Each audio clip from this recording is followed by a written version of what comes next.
was born in 1929, October the 25th. As a child growing up, I was just the average brat running around. The last one of 10. I had 9 brothers and sisters, and 4 brothers and 5 sisters. And it was done unhappily. It was the day that the banks closed at the beginning of the Depression.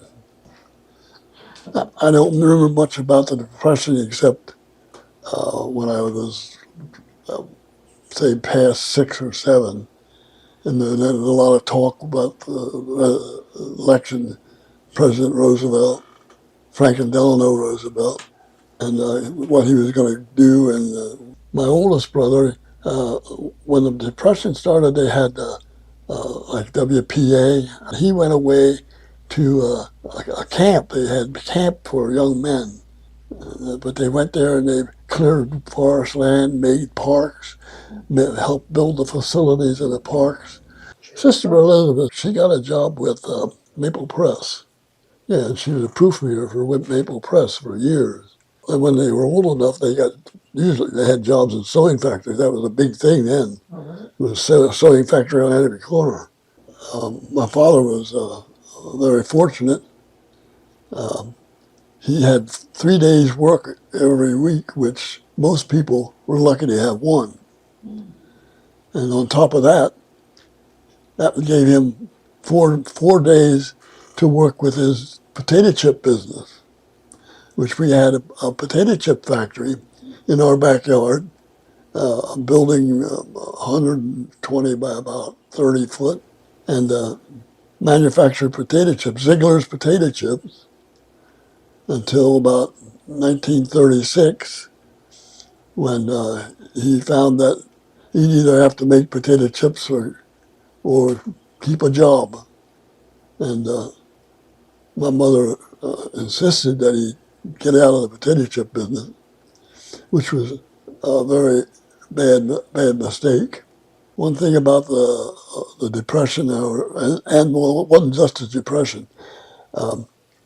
It seemed like there were more bars and they had money to spend there, but not from food.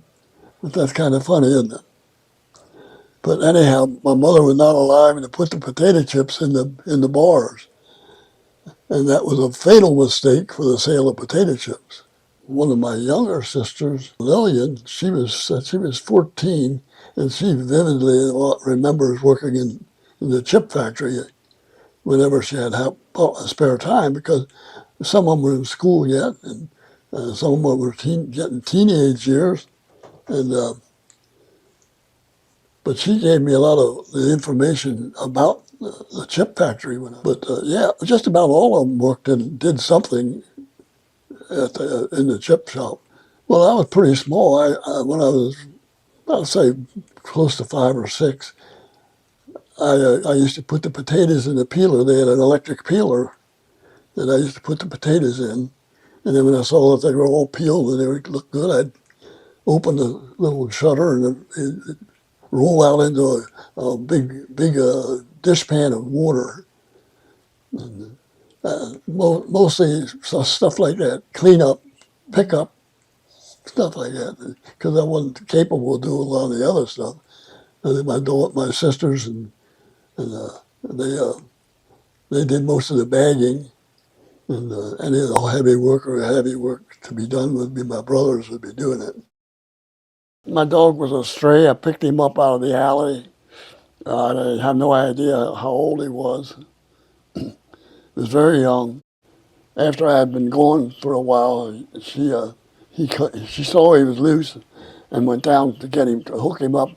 He took off, went out the alley, went out to the street, which was only one house, and ran down the street about a half a block. And she went out and started walking after him. He stopped and looked back, turned around and took off. She never saw him again. Okay. I started doing artwork for the first grade teacher. We had an art class where we had modeling clay. So I made about a 6-8 inch canoe with a squall in it with an oar, and she thought it was wonderful. So for the next probably 10 years, she put that thing in the fair, and she always won for many, many times the first place. And then she would get rolls of butcher paper, which is what 2.5 feet wide, and she'd stretch this butcher paper out in the hallway. And she'd say, "Now I want you to draw these scenes," and she'd show me different scenes or talk to me about them. And with chalk drawings, and I'd make all these drawings on this big scene. And she'd take them and have the janitors put them up around the room. At Windsor Park, a bus stopped there. I get off the bus, and she's standing there. She says, "Richard, I have something to tell you."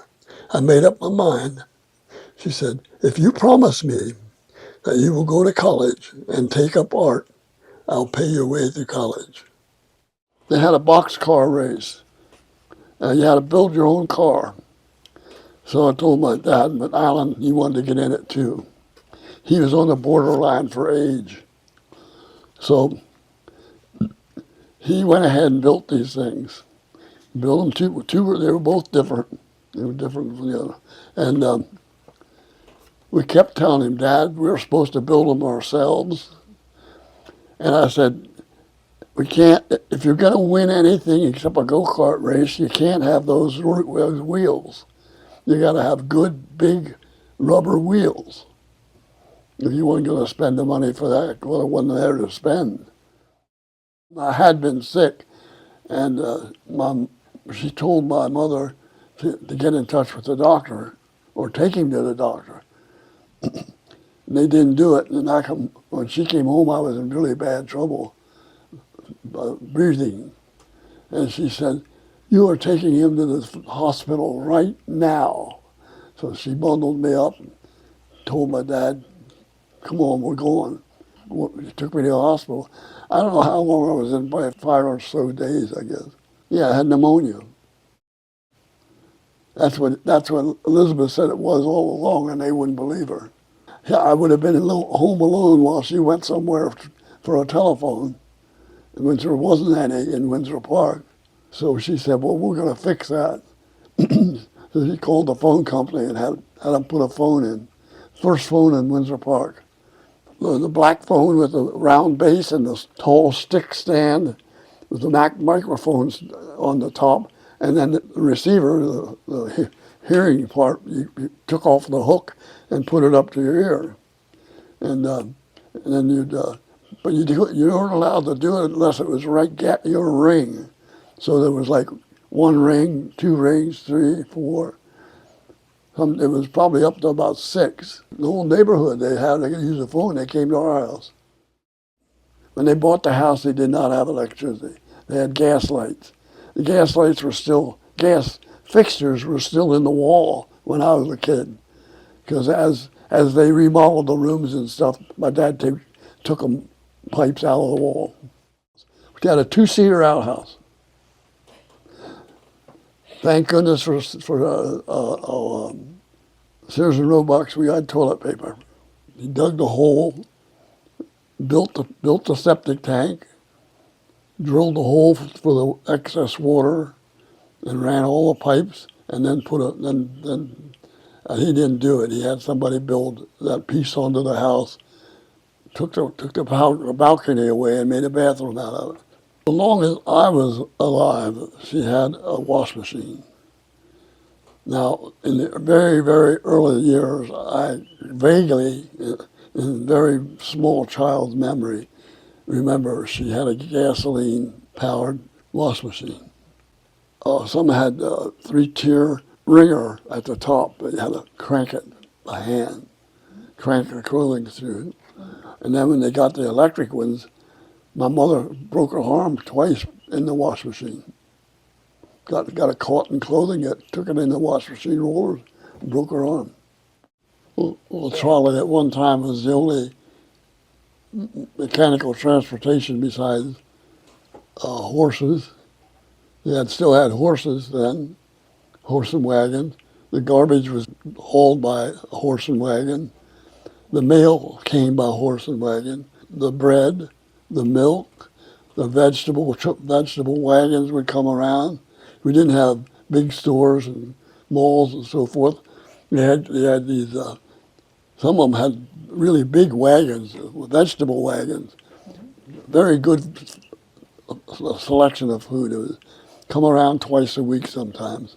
In the summertime, the people would send the kids out, gather up street apples to fertilize their gardens.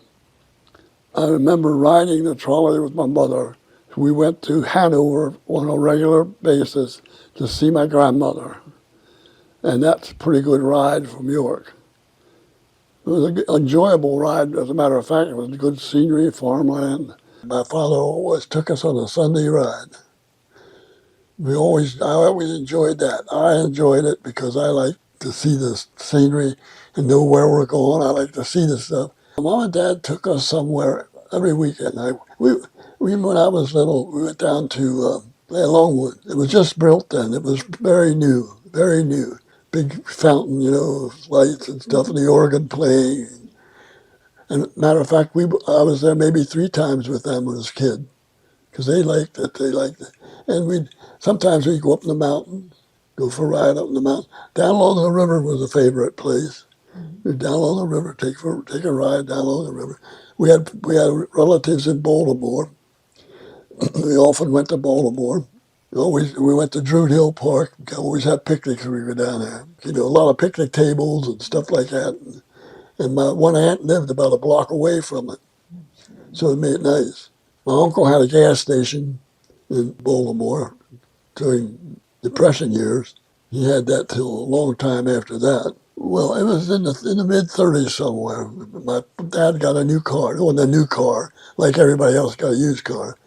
And something about cars that they did change. The door handles on cars were lever type, and they all pointed forward. So it was very easy for me, like sitting in the back seat, and my father went around a curve, and I grabbed the door handle, and I guess to keep my balance or whatever, I automatically pulled the door handle, and the door opened, and I went out, head first. Hit the street head first. Still got that dilt. See this dinge here at the top of my head? Yeah. That's where I hit the street. Well, he had several jobs. He worked on the big safe vault doors. He did that for a while, and then he went to safety deposit box, the locks of that. He worked on the locks on them. When he was working on the vault, that's when he had the idea for the automatic locking device for the vault, which you see on all York safe and locks ever built from that time on, has York type relocking device, which he invented. He worked for the York Salt Company. Ran, I think, 6 machines that filed the blades on the saw. Revamped his shop to repairing stuff. She did small electrical jobs for people. Foods I most enjoyed that she made was chocolate pie. Wow. Chocolate meringue pie.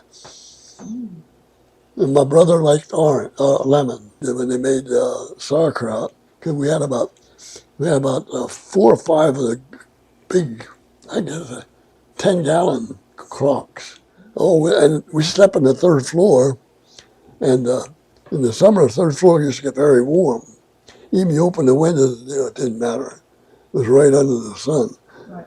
And she'd take you, when you make a root beer, you don't hard cap it the first time. You put corks in it.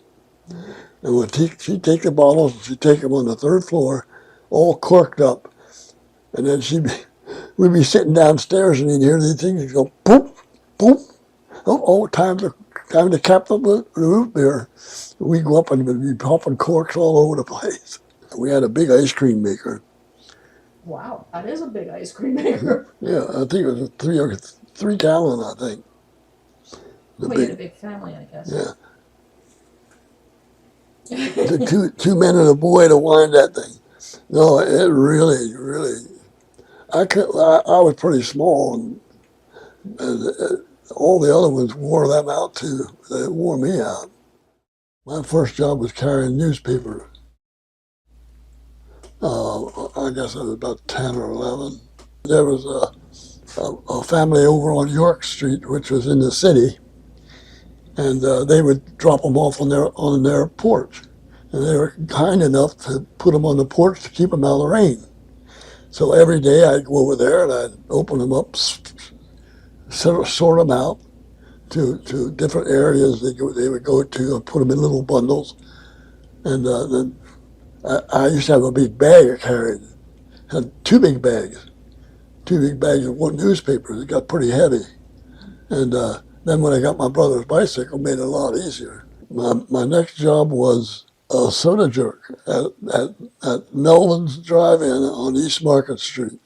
I worked in the sandwich shop in the back. They sold ice cream in the front, and I worked in we had sandwiches, just a variety of sandwiches, a hamburger joint, and all kind of mixes of ice cream sundaes and stuff like that. But then I had a job at Sam Singer's gas station on Lincoln Highway, just in North York. I just did odd jobs around the station, keep it tidy, help them with stuff if they needed it, wash cars, and didn't let me drive them. I was only 14. Another place I worked when I was a teenager, I was just going on 16. I worked a feed mill. I was a tall, skinny guy. I weighed 135 pounds, and I'm in a feed mill throwing 100-pound bags around. When I was about 10 years old, after Pearl Harbor, I got a world map, and especially a European map. And I kept track of a lot of the big landings and battles and stuff that the news would come over. Not television, because we didn't have television, it was all radio. My brother Bill was I think the first one drafted from Windsor Park. Bill, he went through basic training, and I guess they sent him to school for a cook.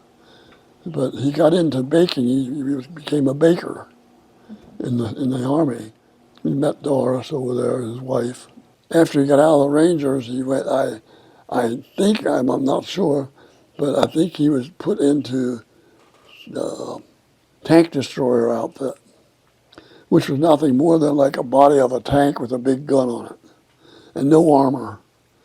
I guess he was in Belgium, and Germans got the first shot.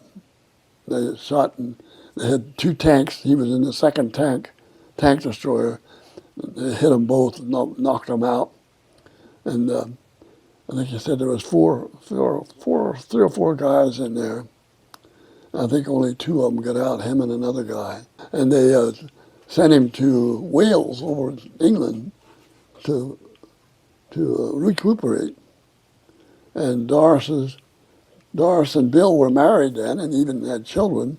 And she had somebody watch the baby. And she went over to Wales to visit Alan. He got a telegram saying that he's injured, but I come in the house, I guess after school, and she was in tears and hysterical and everything else.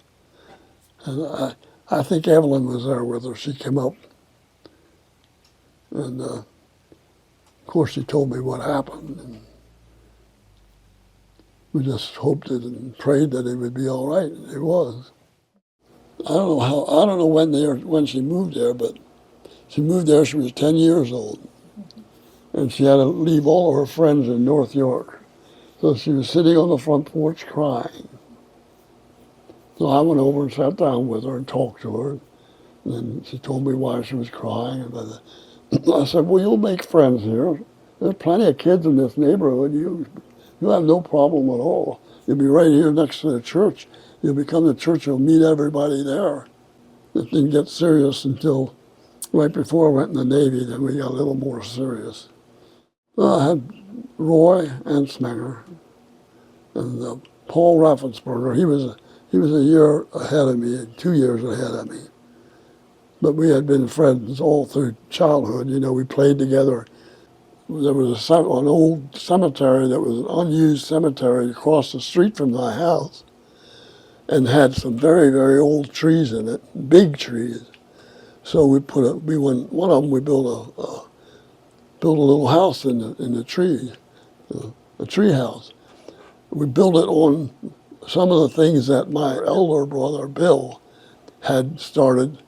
They built a small one, just like a platform, that we built bigger and closed it in the side and put a roof on it. We just go down to the train yard and wait for ones going out that way and hop on and ride it out. Sometimes we'll go up and sit on the top of the boxcars. We were coming in from Black Bridge, and we saw looked like a railroad detective down at the crossing, and he jumped on the train. So we figured he was going to get up on the top and come up and see what we were doing up there. So we were at a place at that point in time that was a lot of brush and stuff growing next to the track. And I said, Roy, let's get off this train and go down in the brush. So I jumped in the next car and went down the ladder. Well, Roy stayed on the same car and went over to that corner thinking because there was handrails there was a ladder, and it wasn't. So he got a hold of the handrail and swung his body over, expecting his feet to hit a ladder, and it didn't. So he went down to his arm's length, and of course when he did that, that really hurt his arm, so he let go. And he went down, he landed on the stones alongside the track and made a flip and rolled into the brush there. By that time I was already down. I saw him coming down. I thought, man, he's going to get killed. I went to a Emmanuel Lutheran Church in Windsor Park, right across the street from my house, and took all the catechism classes for preparing to join the church. But when it came time to prepare for it, get the gowns and all that stuff, I was excluded. I told my mother about it, and she really got angry. Well, she got her feathers up like most mother hens, and she saw the preacher and told him what she thought about it. So they let me in on it. I did high jump, broad jump, pole vault. I won second place in high jump, like an Olympic game with just a high school. 10th grade, I was 17 years old. I was 2 years behind. But anyhow, I left school to go in the Navy.